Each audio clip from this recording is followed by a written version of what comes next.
Coming up on Rock 724, we look at what big tech knows about you, how TikTok could help you nail a job, and our game show gives you the answers to professionalism.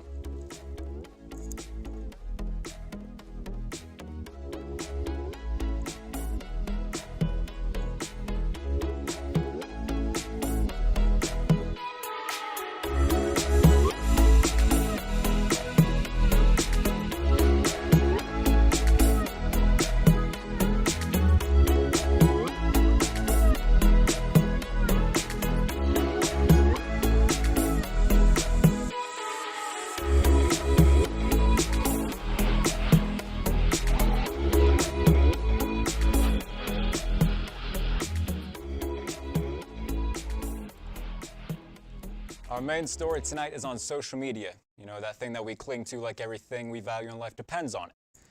More specifically, we'll be talking about social media data collection. Now, when you think of social media companies collecting data, what comes to your mind first?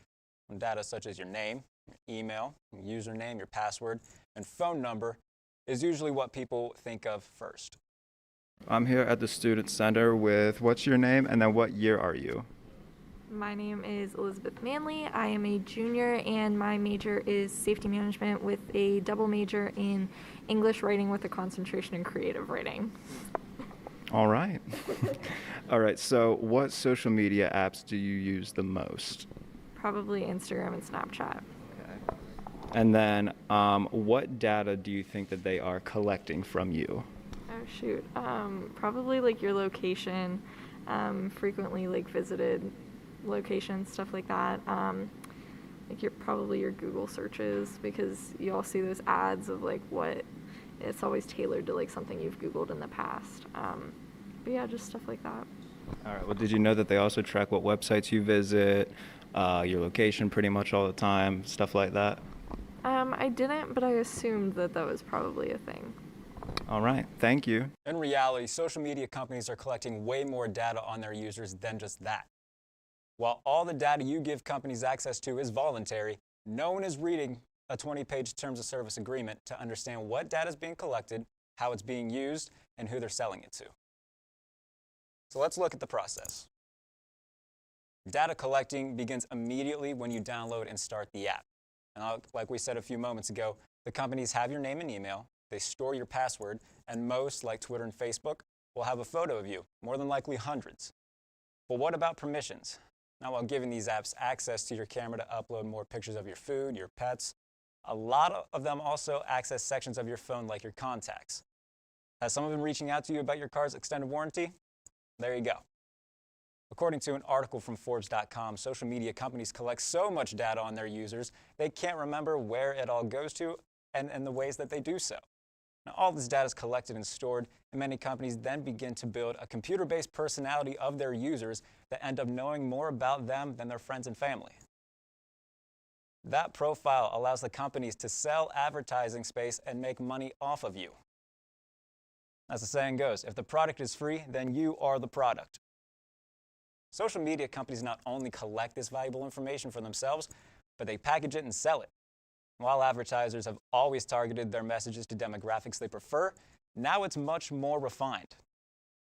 Instead of males age 18 to 34, now they can target males from Pittsburgh who attend Slippery Rock University, have a part-time job, a pet goldfish, that are using an iPhone, and really need to buy new socks. While advertising can be harassing at times, it is not really nefarious. The biggest threat to having your data collected by everyone are data leaks, and they occur a lot more than users think. In an article by CPO magazine, it was revealed that a data broker known as Social Data was caught scraping public social media profiles for information without the knowledge of host companies.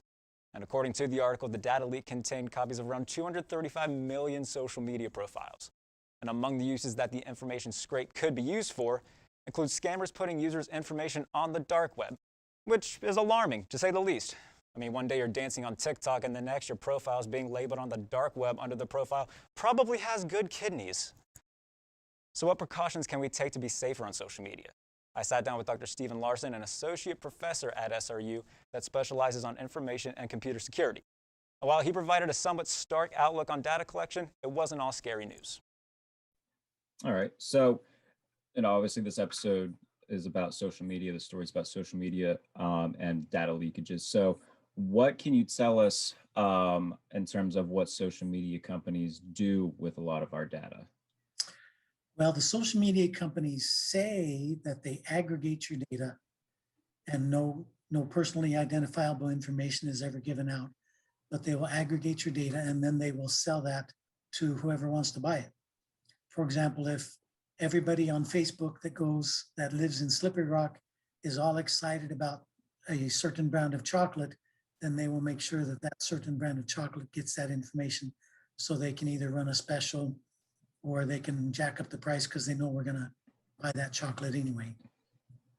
So that's the type of thing that they do it for. It's one thing to remember about social media: if it's free, then you are the moneymaker for that social media platform. So is that why maybe sometimes, I mean, I know I'm not the only one who's noticed this, but if we're talking about a certain product and then maybe we'll start seeing ads for that certain product, is that something that can kind of correlate with that?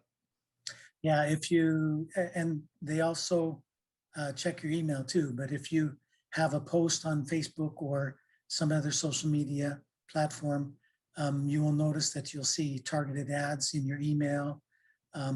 Sometimes the ad will pop up on a browser sometime, and they're just tracking all of the stuff that you do. So how do they do that? How do they collect this info, and then what exactly do they do with it? How do they collect it? Well, they track everything you do on a computer. There's a thing called tracking ads, which is a 1 pixel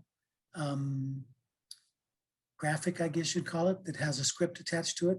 So when you visit a website, it will track which pages on the website that you have visited.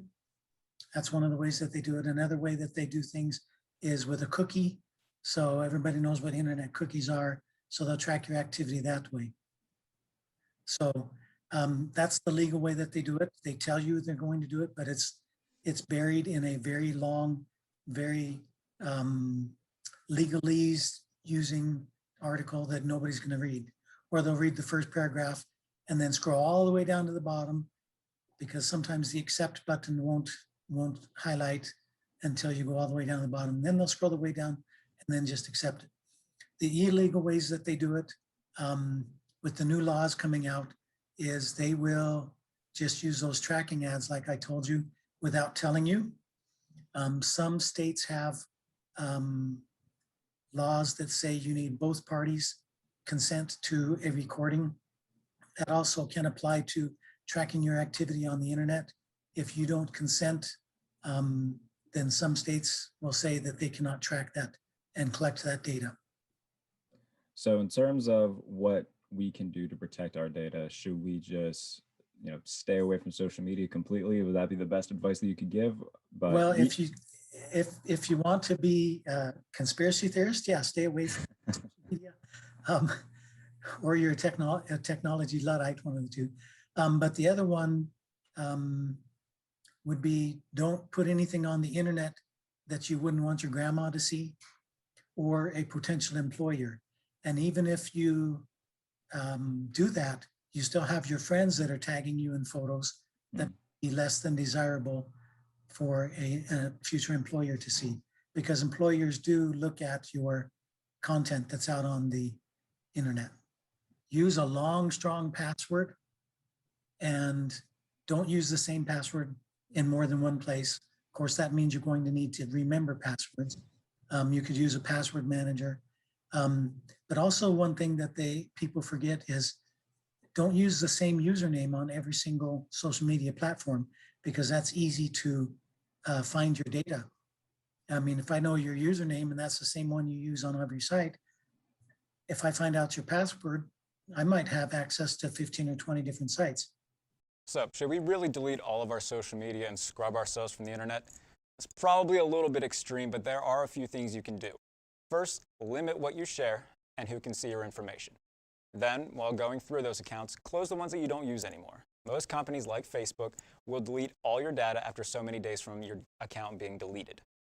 Now, for those that are concerned about what information on your phone social media apps are accessing, review their permissions and change them to your liking. If you can't change their permission, delete the app and use the browser version if possible. Not only will this limit the information that is collected, but it'll lower the amount of notifications you receive and maybe even save your battery life a little bit. As technology increases, unless laws around your data collection change, there most likely won't be a way to stop the collection process. So it's important for users to understand how their digital identity is being cultivated and sold. Now, all of that can be found in that long privacy and use policy no one reads, but if you take an afternoon to read one, you might make some money. To prove that, about 6 years ago, there was a guy who had a very popular site, and in his user agreement, he said, anybody that emails me to this email address and tells me, elephants are purple, I will give them $100. Only one person out of tens of thousands read the user agreement and got the $100. All right, we'll be right back after these commercials with Ashley Kaiser in the discussions corner. Stay tuned.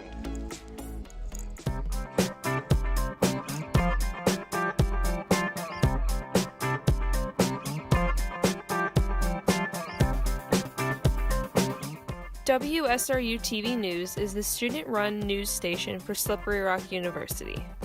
The studio is held in the Maltby Center on SRU's campus.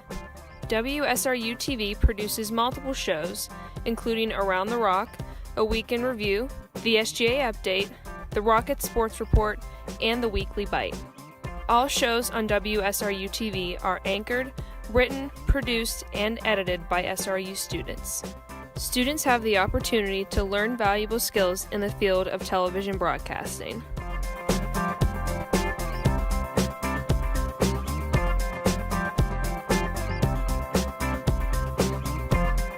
WSRU-TV.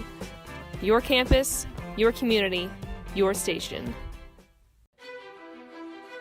It starts with a dream, and then something, someone, or someplace happens. That is the difference between those who dream and those who make it happen. An experience where you are pushed, challenged, knocked down, picked up, encouraged to do better and to be better. Make your dreams happen at Slippery Rock University. Experience the difference. Do you remember when you were told to sit still? Walk, don't run. Don't sit too close to the screen. Don't touch that. Color inside the lines. At Slippery Rock, we inspire the motion, the music, and the moments of challenge that allow you to be your best, now and in the future.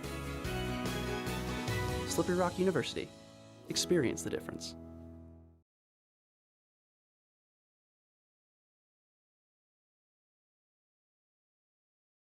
Hello, and welcome back to Rock 724. I'm Ashley Kaiser. To further the discussion of social media, it has made an up-and-coming rise over the course of the last 10 years. We went from Facebook to TikTok, and the majority of people who have accounts on multiple platforms use those accounts several different times during the day.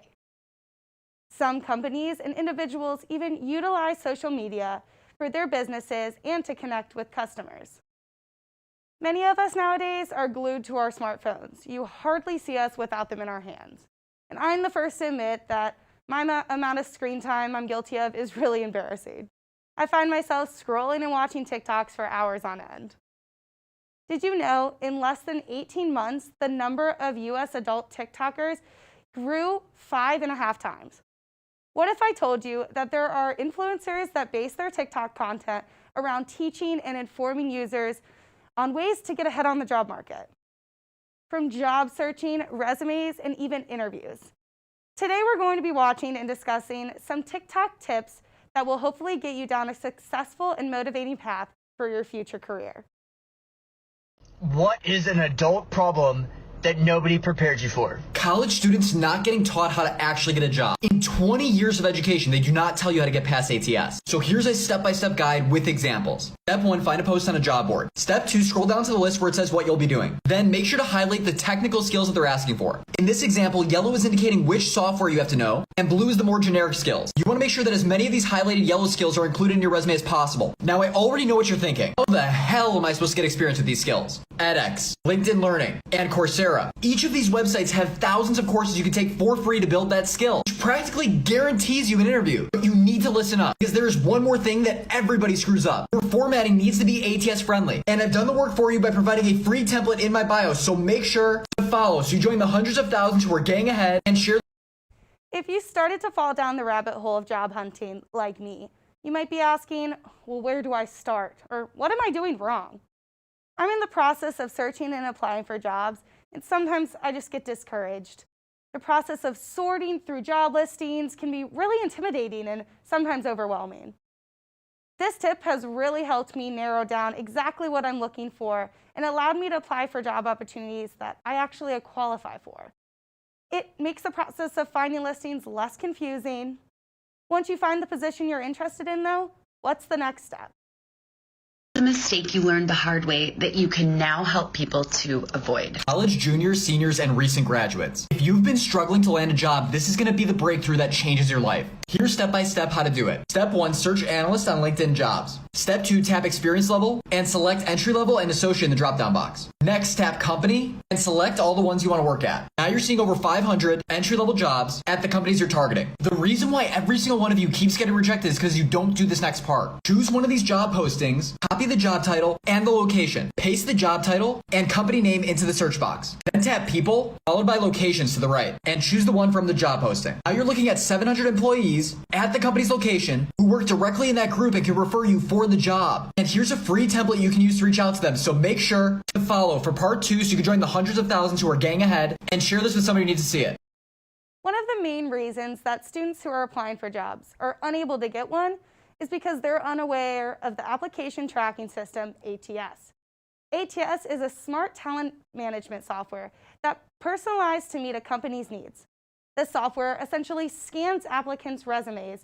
If keywords that aren't in that ATS do not show up, then the resume can automatically be rejected and thrown out. This could cause a great candidate like yourself to be overlooked and missed.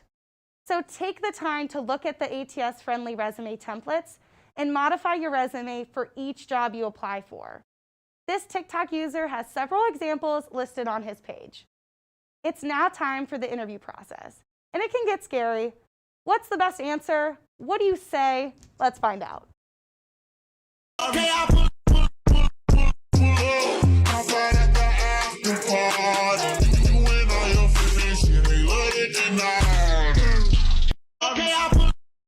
An elevator pitch is a great way to introduce yourself. I use this often.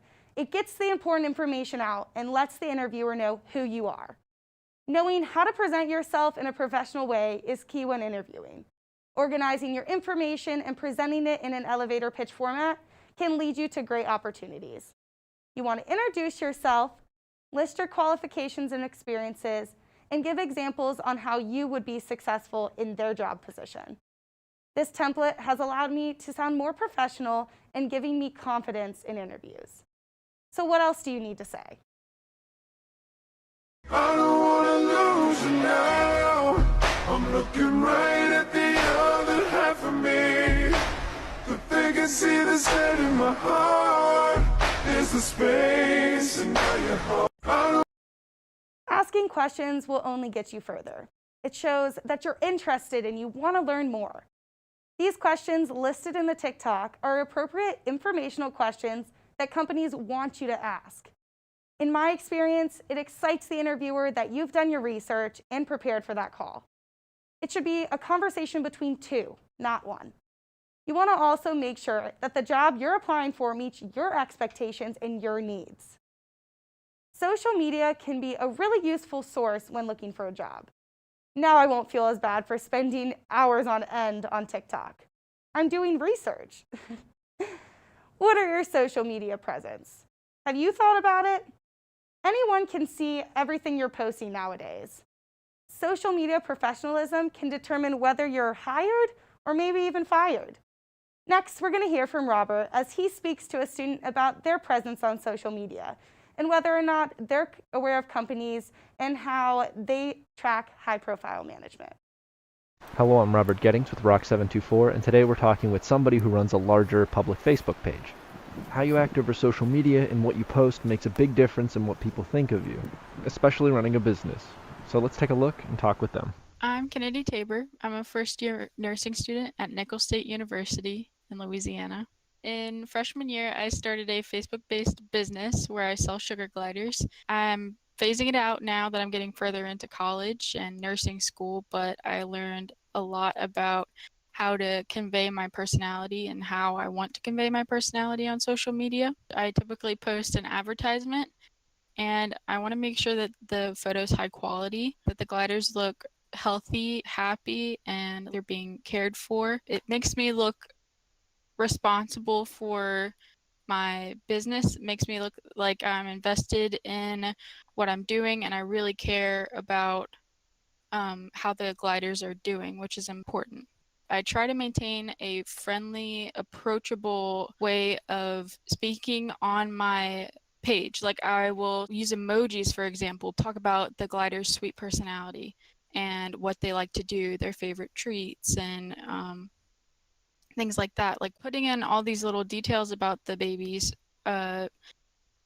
shows it goes back into showing people that I am invested in what I'm doing, and that I spend time with the gliders, and that I really care about their health and well-being. And everything that I write associated with my page, including responding to comments and personal messages, I try to keep a friendly tone and watch my language. So when it comes to actually making sales, I've had to learn how to be formal, but also helpful and friendly at the same time. And this has helped me wrap my head around the idea of being in a more formal, like, job interview setting. And I think this will help me appear as a better candidate when I'm applying for something like CRNA school one day. Whether you're running a business or trying to get into a school for higher education, or you're wanting to be hired for a position, it's good to practice this professional attitude on social media, because when people look you up on social media, it can either be a really good thing or a really bad thing. Say you went to an interview today and it went really well, but your potential employer goes home and looks you up on social media and finds that you've been posting lots of controversial topics and things that are inappropriate on your social media, that could potentially cause you to not get the job. And even if you're not posting bad stuff, you could get tagged or mentioned in someone else's post. So be careful who you're doing your keg stands around. Thank you, Robert. Stay tuned for more after this short commercial break. It starts with a dream, and then something, someone, or someplace happens. That is the difference between those who dream and those who make it happen.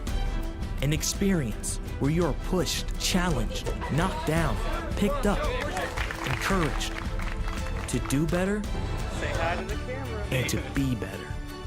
Make your dreams happen at Slippery Rock University. Experience the difference.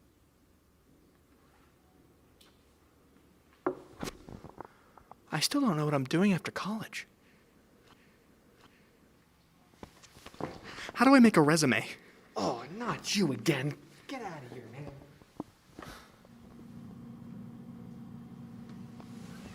All I do is stress eat. How do I take care of myself? Dude, stop following me and asking me questions, all right? Gee.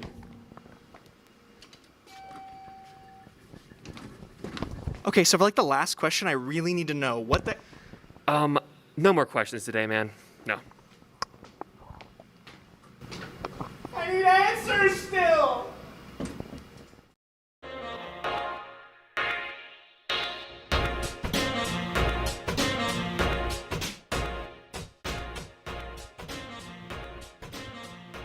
Welcome back to There Are No Dumb Questions. I am Azure Johnson-Payne, your host for this evening, joined by our career and personal branding expert, Dr. John Rendy.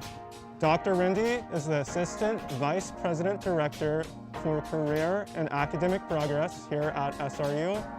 Dr. Rendy is coming upon his 10th year teaching, and one fact about him is that He is a licensed pilot and he has had his license since 1990.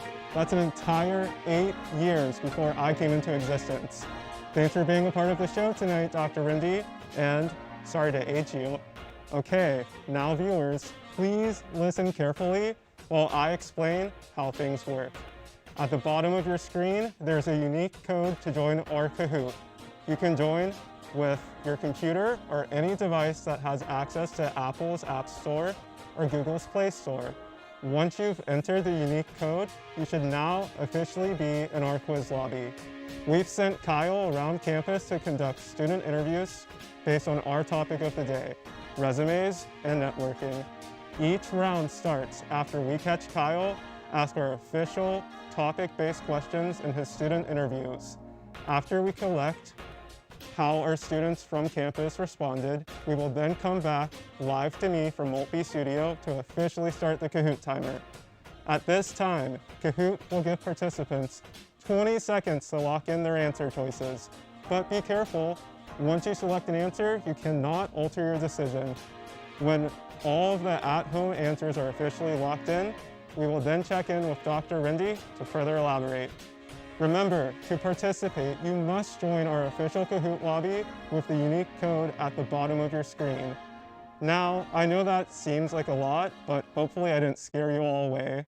Gear up, as you're gonna wanna make sure you're in our official quiz lobby because it is now time to catch up with Kyle and officially start. There are no dumb questions.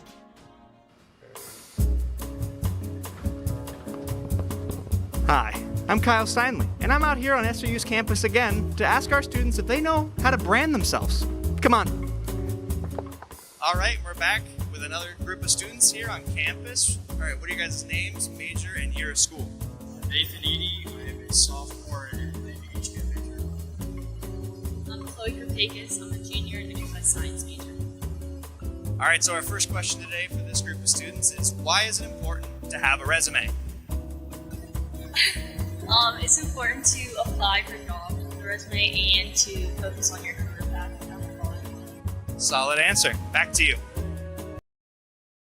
Kahooters, now it's your turn at home to answer the questions. Be sure to watch the clock because you only get 20 seconds to respond. The question at hand, what exactly is a resume?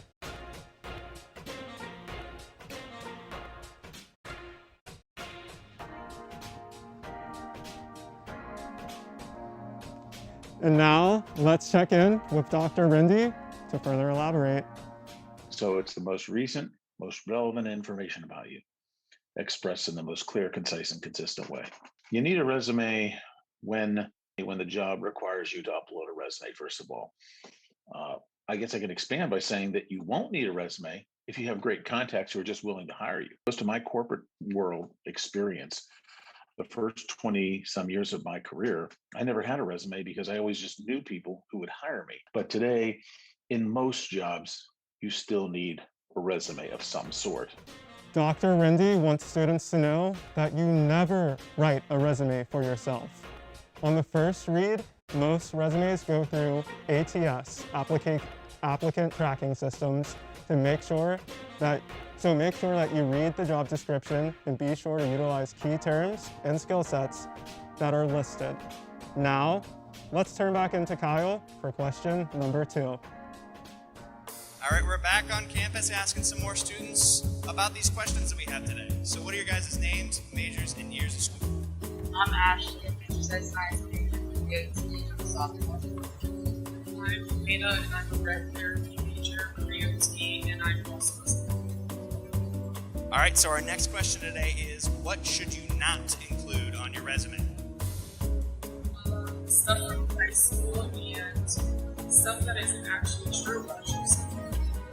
Yep, don't lie, sounds good. All right, back to you. Let's turn into our Kahoot to see how you all at home have answered. In case you need a reminder, we're looking for what not to include in your resume. Make sure that you get your answers in quickly because you only have 20 seconds.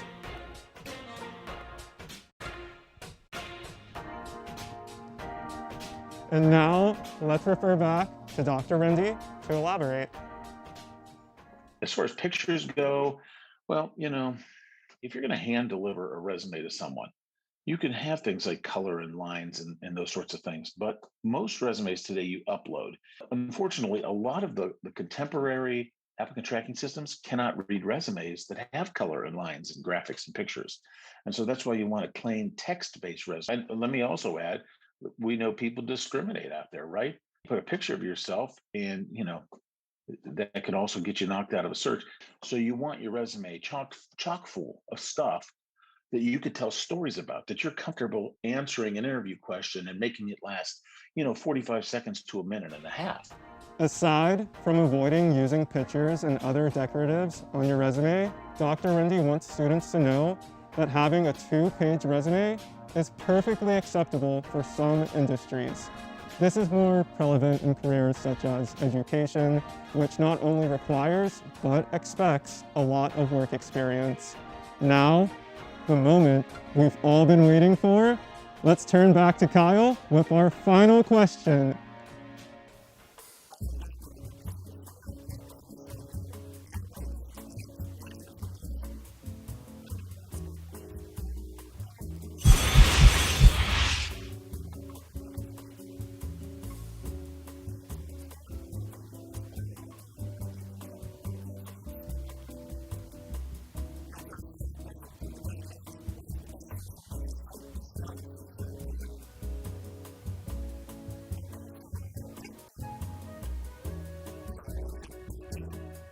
And for a final time, let's go back to our Kahoot to see how you all have answered. Kahooters, what we want to know is which social media platform is best used for showing off your work experience and networking with potential employers. I know this, and by now, I'm sure all of you know this, but just a reminder, you only get 20 seconds to secure in your answers. And for a final time, let's check in with Dr. Rindy. I'll tell you, I really wish everybody would build a LinkedIn profile. Most students don't use it very much at all, unfortunately. It's about 42,000 of our alumni are on LinkedIn. And, Slippery Rock alumni are almost always willing to help Slippery Rock students, so that's great too. LinkedIn is your resume. It's your resume on steroids. You want your profile to be constructed in a way that it tells them exactly what you're trying to do. You need to understand how to filter, how to find the right people, how to understand job titles that have a hiring influence and those that don't. I mean, the information's out there. There's so much information if we just use it properly. Dr. Rindy wants students to know that creating a LinkedIn profile provides potential networking opportunities between alum and industry professionals that you would not typically gain. One piece of advice that Dr. Rindy thinks could help students inquiring about internships is to message former interns from whichever employers catch your eye on LinkedIn and then ask them about their work experience. Unfortunately, that's all the time that I have for you tonight, but before I go, I want to give a special thank you to all of our student interviewees, our Kahoot participants, and of course, our expert, Dr. John Rindy, Director of Career and Academic Progress here at Slippery Rock. The quickest way to reach the Career, Education, and Development team is by phone at 724-738-2028. You can also contact the Office of Career, Education, and Development by email at career.education@sru.edu. The Office of Career, Education, and Development is open all year long, aside from major holidays, with office hours of 8 a.m. to 4:30 p.m. And let's take it back to Kyle as we officially close out the show. So much for tuning in these past few weeks. We will see you next week, same time, same place. Good night.